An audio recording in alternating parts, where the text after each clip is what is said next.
नाज़रीन 10 खरब रुपए की करप्शन, पंजाब हुकूमत मोहतरमा मरियम नवाज साहिबा जिसकी वजीर आला हैं 10 खरब रुपए की करप्शन में मुलविस निकली है। कैसे सबूत दिखाता हूं मैं आपको। वो जो कह रहे थे कि जी अब तो करप्शन खत्म हो गई, करप्शन नहीं खत्म हो सकती। ये जो सिस्टम है इसमें से करप्शन जा ही नहीं सकती। 10 खरब रुपए की करप्शन के सबूत रखेंगे हम आपके सामने। आपके ये जो हाथों की उंगली है ना, आपने ऐसे मुंह में डाल लेनी है ये प्रोग्राम सुनने के बाद। ऐसा सनसनीखेज ये प्रोग्राम है, सबूत हम आपके सामने रखने वाले हैं। और दूसरी जानिब जो पंजाब के जो बेचारे वो जो किसान थे वो तो मर गए ना। अब उसके बाद बारी आ गई है पंजाब के सरकारी मुलाजमीन की। पंजाब के सरकारी मुलाजमीन को रगड़ा देने के लिए पंजाब हुकूमत ने एक नया फार्मूला इंट्रोड्यूस करवा दिया है।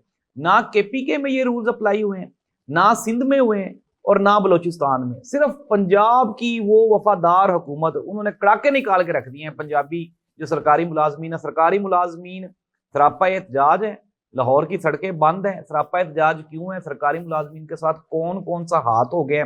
पेंशन भी बेचारों की खत्म कर दी गई है।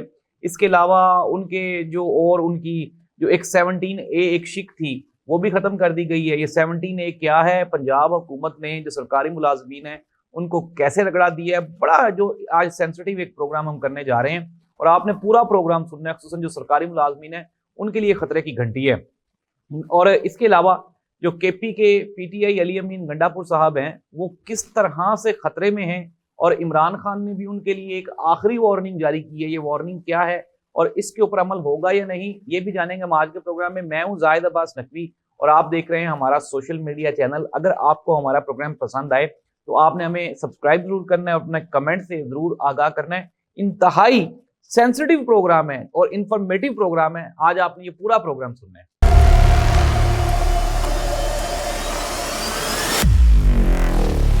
अच्छा नाज़रीन, एक तो ये है कि प्रोग्राम का सबसे पहले आगाज करते हैं और प्रोग्राम के आगाज पे कुछ सरकारी मुलाजमीन ने अभी मुझे कॉल की और उन्होंने कहा जी कि आप सबकी आवाज़ बनते हैं, हमारी आवाज़ नहीं बनते। मैंने कहा जब मैं आपकी आवाज़ बनूंगा। नाज़रीन, पंजाब के सरकारी मुलाजमीन सड़कों पे सरापा एहतजाज है। और सरापा एहतजाज क्यों है? एक तो पेंशन रूल्स जो हैं वो चेंज कर दिए गए हैं, दूसरा इन बेचारों के और कई मुतालबात हैं उनको लेकर ये सड़कों पे मौजूद है। अच्छा, मैं आपको थोड़ा सा ये बता दूं कि गवर्नमेंट ऑफ पाकिस्तान ने, जो हमारी वफाकी गवर्नमेंट है, उन्होंने एक डिस्पैरिटी रिडक्शन अलाउंस जो है वो 30% का ऐलान किया था सरकारी मुलाजमीन के लिए।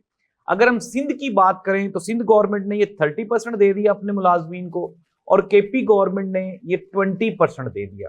अब हम आ जाते हैं सबदी माँ पंजाब सरकार मरियम नवाज सरकार साहिबा पे। ये जो 30% रिडक्शन अलाउंस है, डिस्पैरिटी रिडक्शन अलाउंस, ये पंजाब गवर्नमेंट नहीं देना चाहती। अल्लाह का हुक्म है भाई, क्या पंजाबी बेचारे इतने ही बुरे हो गए? अच्छा, अब इसके बाद जो पेंशन रूल्स हैं वो थोड़े से चेंज कर दिए इन्होंने। और इसमें जो सबसे बड़ी तब्दीली है एक लीव इनकैशमेंट है। ये जो बेचारे सरकारी मुलाजमीन होते थे, ये जब इनकी रिटायरमेंट के ये करीब होते थे, इनकी जो सालाना छुट्टियां होती थी उनके मुताबिक इनको ये पैसे मिल जाते थे। वो लीव इनकैशमेंट का प्रोग्राम भी बढ़ गया बेचारे सरकारी मुलाजमीन का। अच्छा, एक और बड़ी ख्वाहिश होती थी सरकारी मुलाजमीन की, 17A ये जो एक शिक है, इसके मुताबिक होता कुछ यूं था कि जो एक सरकारी मुलाजम जब वो रिटायर होता था तो उसकी जगह पे उसका बेटा लग जाता था। अब गवर्नमेंट ऑफ पंजाब ने ये 17A भी खत्म कर दिया है। एक बेचारा दुकानदार जिसकी किराने की दुकान हो या कोई बिजनेस हो तो उसकी ख्वाहिश होती है कि उसका बेटा इसकी जगह पे अपॉइंट हो जाएगा। सिमिलरली एक सरकारी मुलाजम सारी जिंदगी बेचारा कमाता क्या है? सिर्फ यही तो कमाता है कि यार उसकी जगह पे उसका बेटा नौकरी लग जाएगा। खुदा ना खासा कोई पुलिस में है, कोई सरकारी उस्ताद है, टीचर है, यार लगना तो मेरिट पे ही है ना। मेरिट के बगैर तो कोई नहीं लगाएंगे। लेकिन गवर्नमेंट ऑफ पंजाब ने वो 17A वाली जो शिक है वो भी खत्म कर दी है। और तो और जुल्म की इंतहा देखें कि वो बेचारी बेवा जिसको उसके शोहर की पेंशन मिलती थी, अब उसकी जो सारी जिंदगी वाली पेंशन है उसको इन्होंने 10 साल कर दी है। जुल्म की इंतहा है कि नहीं है? नाज़रीन, आप मुझे ये बताएं, एक बेचारी जो यंग बेवा जो कि जिसका शोहर अल्लाह को प्यारा हो जाए तो वो बेचारी अपने बच्चों का पेट कैसे पालेगी? क्या 10 साल में उसका बेटा जवान हो जाएगा? बिल्कुल भी नहीं। नाज़रीन, झूठे दावे, झूठे लारे और वो जो नारे लगा रहे थे जी पंजाब बदल देंगे, ये कर देंगे, और इससे तो बुजदार का पंजाब बेहतर था। आपने तो पंजाबियों के बेचारों की मत मार के रख दी है। किसान रुल गया है, सरकारी मुलाजम रुल गया है, उसके बाद आपका जो ताजर है वो रुल गया है। अब नाज़रीन आपके सामने है ये आपके ये जो वीडियोज़ आई हैं हम आपके सामने शेयर करेंगे। ये पूरे पंजाब के जो सरकारी मुलाजमीन हैं ये सरापा एहतजाज हैं और वजह मैंने आपको बता दी। अब हम आ जाते हैं, एक तरफ तो रगड़ा दे रहे हैं ना पंजाब के सरकारी मुलाजमीन को। ऑडिटर जनरल ऑफ पाकिस्तान की ये एक रिपोर्ट आई है और 10 खरब रुपए की 2023, 24, 25 में 10 खरब रुपए की करप्शन की है पंजाब गवर्नमेंट ने। इसमें मोहसिन नकवी साहब की गवर्नमेंट है और जो मौजूदा गवर्नमेंट है वो भी है। मैं डिटेल्स आपके सामने रखता हूं, ये जरा सुने। इसमें सबसे पहले 14 केसेस हैं जो कि 3.1 बिलियन रुपए के केसेस हैं। ये हैं फ्रॉड और मिस एप्रोप्रिएशन के। ये पंजाब गवर्नमेंट की आप कारकर्दगी चेक करें। इसके बाद ओवर पेमेंट्स और अनऑथराइज्ड जो पेमेंट्स हैं उसके 50 केसेस हैं और ये 25.4 बिलियन रुपीज है, जिसमें से 2.2 बिलियन जो हैं वो रिकवर्ड फ्रॉम फरवरी 2024 टू जनवरी 2025, यानी कि ये जो मौजूदा हुकूमत है उसकी। अब आ जाएं जो फाइनेंशियल मिसमैनेजमेंट के 21 केसेस हैं और ये अप्रोक्सीमेटली कोई बनते हैं 10.6 बिलियन रुपीज। फिर इसके बाद नेक्स्ट ये मिस प्रोक्योरमेंट के 45 केसेस हैं, ये 43 billion rupees violating Punjab procurement rules 2014। Unauthorised fund retention ये 988 billion in commercial banks including non interest bearing accounts. इसके अलावा एचआर एंड परफॉर्मेंस इश्यूज के 24 एचआर रिलेटेड इरेगुलरिटीज जो कि 8.2 बिलियन एंड 7 परफॉर्मेंस डेफिशिएंसीज जो कि 3.6 बिलियन रुपीज के ये फ्रॉड केसेस हैं। मुझे ना वो हमजा शहबाज की वो बात याद आ गई जिसमें वो एक स्कूल में गया तो उसने कहा बेटा करप्शन कोई इतना कोई मसला नहीं होती, करप्शन होती है हर मुआशरे में होती है, दुनिया भर के ममालिक में करप्शन होती है। नाले नून लीग, पीपल्स पार्टी, इनके लिए करप्शन जो है वो कोई प्रॉब्लम नहीं। मैं तो आपके सामने कह रहा हूँ, मेरी रिपोर्ट नहीं है, ऑडिटर जनरल पाकिस्तान की रिपोर्ट है, पाकिस्तान के तमाम अखबारात में छप चुकी है। 10 खरब रुपए की करप्शन। अल्लाह ताला वो जिस तरह कल वो जमशेद दस्ती ने नाक की नकीरें निकाली है ना, पंजाब के लोग, पंजाब की आवाम भी सड़कों पर नकीरें निकालना शुरू कर दे, फिर शायद हो सकता है इनके दिल में कोई रहम आ जाए। नाज़रीन, मैंने आपके सामने फैक्ट्स रखे हैं, फैसला आपने खुद करना है। हमारे खिलाफ तो पीका एक्ट भी लग जाता है और अगर मोहतरमा मरियम नवाज साहिबा नाराज हो गई तो आपको पता है फिर उनकी नाराजगी तो इमरान खान बेचारा भी नहीं बर्दाश्त कर पाया, तो हम कैसे उनकी नाराजगी बर्दाश्त करेंगे। 10 खरब रुपए की करप्शन, सरकारी मुलाजमीन सड़कों पे, पंजाब तरक्की कर रहा है जी, पंजाब तरक्की कर रहा है। अल्लाह के बंदो, इससे तो वो जो बुजदार का पंजाब था वो बेहतर था। नाज़रीन, मेरा काम है आप तक इन्फॉर्मेशन देना, इससे आगे तो हमारे भी पार जलते हैं।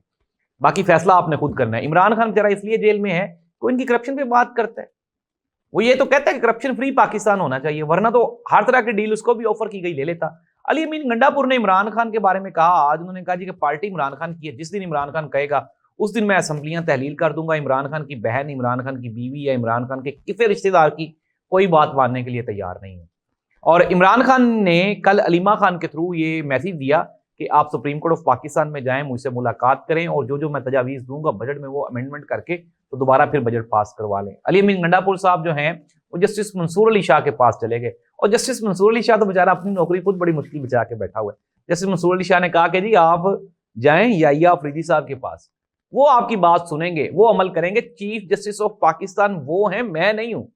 तो नाज़रीन, ये तो एक कहानी है पाकिस्तान की। 26वीं आईनी तरमीम के बाद याहिया अफरीदी साहब हो, जस्टिस मंसूर अली शाह हो, सरफराज डोगर हो या कोई भी जज हो, दूसरी जानी वो जो तबादलों वाला केस था, जो जजेस के ट्रांसफर पोस्टिंग वाला केस था, उसमें भी सुप्रीम कोर्ट ऑफ पाकिस्तान ने बड़ा अच्छा फैसला दिया। उन्होंने कहा जी सारा कुछ जायज़ है। मैं तो कहता हूँ कि अदालत में जाने का फायदा ही कोई नहीं है, सब कुछ जायज़ है पाकिस्तान में। अदालतों में तो अदालतें तो खत्म हो गई 26वीं तरमीम के बाद।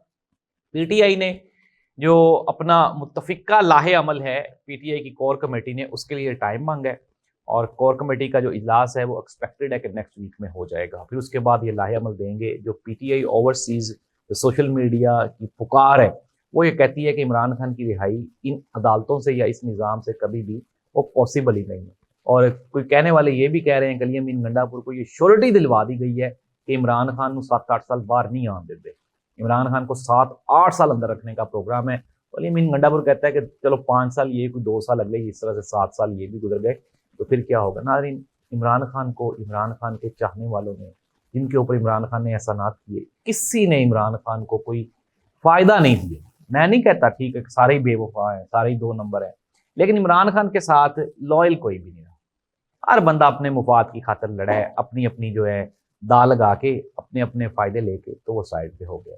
नाज़रीन, पंजाब हुकूमत की करप्शन कहानी के बाद पंजाब हुकूमत खतरे में है। पीटीआई में जो इंटरनल अंदरूनी खलफिशार है उसकी वजह से पार्टी खतरे में है। पाकिस्तान में जो पॉलिटिकल पोलराइजेशन है उसकी वजह से मुल्क खतरे में है। पाकिस्तान की इकॉनमी खतरे में है। पाकिस्तान का आम जो पाकिस्तानी शहरी है वो खतरे में है। इट मीन्स दैट लुब्बे लुबाब ये है कि पाकिस्तान में कोई स्टेबिलिटी नहीं है। पॉलिटिकल अनस्टेबिलिटी की वजह से ये सारी जो स्टेबिलिटीज हैं ये लड़खड़ा गई। अनटिल अनलेस, जब तक बैठ के बात नहीं होगी, दुनिया की महज़ब कौमें डेमोक्रेसी पे फोकस करती हैं, जमहूरियत पे फोकस करती हैं। जमहूरियत के लिए बेहतर है कि फॉर्म 45 और 47 वाले मामला से बाहर निकलें। जिनका मैंडेट है उनको हुकूमत दें। हमारी फौज, पाकिस्तान की फौज बेहतरीन फौज है, बेहतरीन प्रोफेशनल सोल्जर्स हैं हमारे पास, और हमने देखा भी जंग में कि हमने बड़ी खूबसूरत जंग लड़ी। लेकिन मसला ये है कि फौज को फौज का किरदार निभाना चाहिए। सियासतदानों को दे दें ये मुल्क और उनको आपस में जो मामला है उनको वो करने दें। और ये जो करप्शन है इसके खात्मे के बगैर पाकिस्तान तरक्की नहीं कर सकता। आप जो मर्जी कह लें, जैसे मर्जी कह लें। अभी रिसेंटली मैं एक इंटरनेशनल न्यूज़पेपर में खबर पढ़ रहा था कि चाइना में करप्शन की सजा मौत है, और उन्होंने अपने 10 से ज्यादा लोगों को, अपने जो उनके पॉलिटिशियंस हैं उनको सजाए मौत दी है करप्शन। वो कौम तरक्की करेगी, हम कहाँ तरक्की करेंगे? हम तो फिर ऐसे ही करेंगे, ऊपर से वजीर आजम साहब करप्शन करें, वो फिर उसके बाद नीचे जो है वो छोटे छोटे वजीर करप्शन करें, फिर वज़राए आला करप्शन करें, फिर एट द एंड ये चलती है ये सारी की सारी लड़ी ना, और फिर बात जाके ठहरती है और दफ्तर के एक सरकारी दफ्तर के एक चपड़ासी पे, पीएन, वो भी करप्शन करते हैं। जब नीचे से ऊपर तक करप्शन होनी है तो फिर इसको सारे के सारे वो जायज समझते हैं, हलाल समझते हैं, क्योंकि जब हुकूमत के अल्लाह जो नुमाइंदगान है वो कहते हैं नहीं करप्शन तो होनी है, इसके बगैर तो मुल्क आगे नहीं बढ़ सकता। नाज़रीन, करप्शन नासूर है जो कि किसी भी मुल्क की इकॉनमी को खा जाता है, जड़ों को खा जाता है, स्टेबिलिटी को खा जाता है। जब तक करप्शन खत्म नहीं होगी पाकिस्तान तरक्की नहीं कर सकता। प्रोग्राम आपको कैसा लगा? और मेरे वो सरकारी मुलाजमीन भाई जो एहतजाज कर रहे हैं वो भी नीचे कमेंट करें। अगर आपके पास कोई तस्वीर है वो शेयर कर दें, अगर आपके पास कोई वीडियो है तो वो शेयर कर दें। हमारी कोशिश है कि हम आवाज़ बने मजलूम की।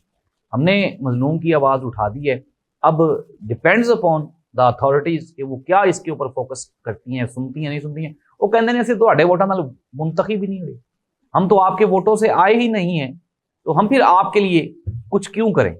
सिंपल सा यही जवाब है। जिसके पास भी चले जाएं, किसी एमपीए से मिले, एमएनए से मिले।